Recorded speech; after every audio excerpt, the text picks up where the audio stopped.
एक दिन, सिर्फ 24 घंटे और हम एक्सप्लोर करने वाले हैं पूरा मैसूर।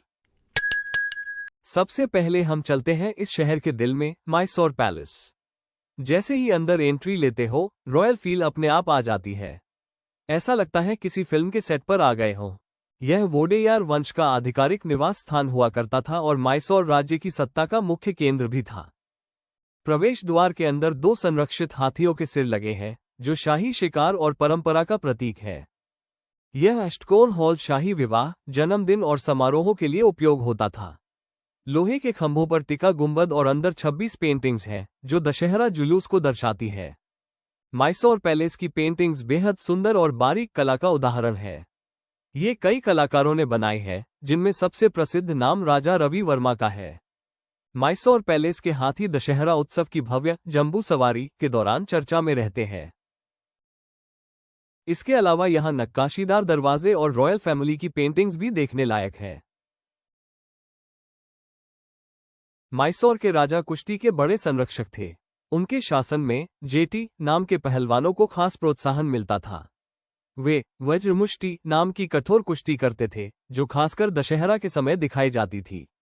दशहरा के दौरान घुड़दौड़, फुटबॉल, पोलो और शिकार जैसे खेल भी आयोजित किए जाते थे। पैलेस की छत पर मोर, फूल और अन्य सुंदर डिजाइन बने हैं, जो जरूर देखने चाहिए।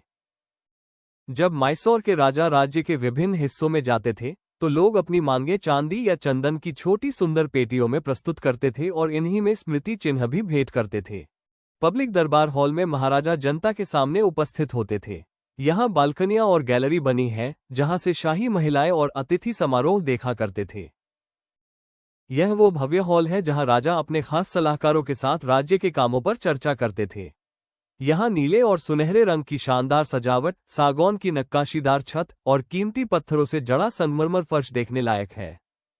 दशहरा जंबू सवारी के आभूषण भी यहाँ है, जिन्हें विशेष अवसरों पर शाही जुलूस में उपयोग किया जाता है। रात में जब लाइटिंग होती है और पैलेस की लाइट्स जलती हैं, पूरा पैलेस रोशनी से जगमगाता है और माहौल एकदम बदल जाता है। अब हम आए हैं चामुंडी हिल्स।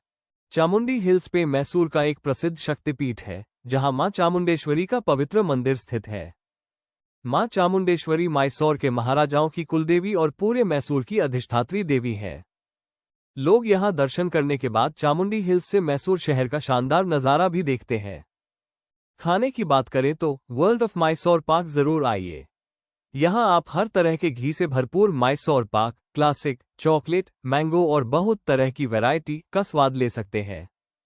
चामुंडी हिल्स की ओर जाते हुए रास्ते में आता है मैसूरू सैंड स्कल्पचर म्यूजियम, जो मैसूर के सबसे अनोखे आकर्षणों में से एक है। प्रवेश करते ही सबसे पहले करीब 15 फीट ऊंची भगवान गणेश की भव्य रेत की प्रतिमा आपका स्वागत करती है। इसके बाद यहां मां चामुंडेश्वरी, मैसूर के पूर्व महाराजा, भगवान श्री कृष्ण और अर्जुन का रथ, लाफिंग बुद्ध, डिज्नीलैंड, प्राचीन मिस्र, राशि चक्र, अरबियन नाइट्स और टॉम एंड जेरी जैसे कई आकर्षक विषयों पर बनी रेत की अद्भुत कलाकृतियां देखने को मिलती है। ये भारत का अपनी तरह का पहला सैंड स्कल्पचर म्यूजियम माना जाता है। यहाँ रेत से बनी करीब 150 से ज्यादा अद्भुत मूर्तियां 16 अलग अलग थीम पर बनाई गई हैं। इनकी बारीक कारीगरी देखकर यकीन करना मुश्किल हो जाता है कि ये सब सिर्फ रेत से तैयार की गई है। अगर आप मैसूर घूमने आए हैं, तो इस जगह को अपनी लिस्ट में जरूर शामिल करें। यहाँ की सबसे खास बात यह है कि ये सभी मूर्तियां सिर्फ रेत, पानी और थोड़ी सी गोंद से बनाई गई हैं।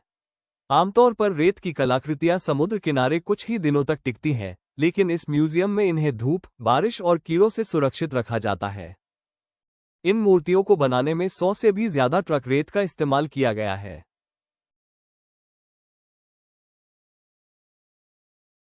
अब हमारी इस एक दिन की मैसूर यात्रा का आखिरी पड़ाव है वृंदावन गार्डन्स। जैसे ही शाम ढलती है, पूरा गार्डन रंग बिरंगी रोशनी से जगमगा उठता है।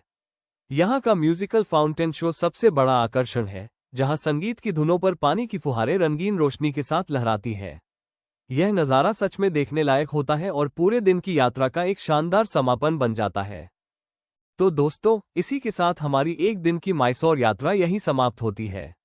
अगर आपको ये यात्रा पसंद आई हो, तो वीडियो को लाइक जरूर करें और हमारे चैनल को सब्सक्राइब करना बिल्कुल न भूलें।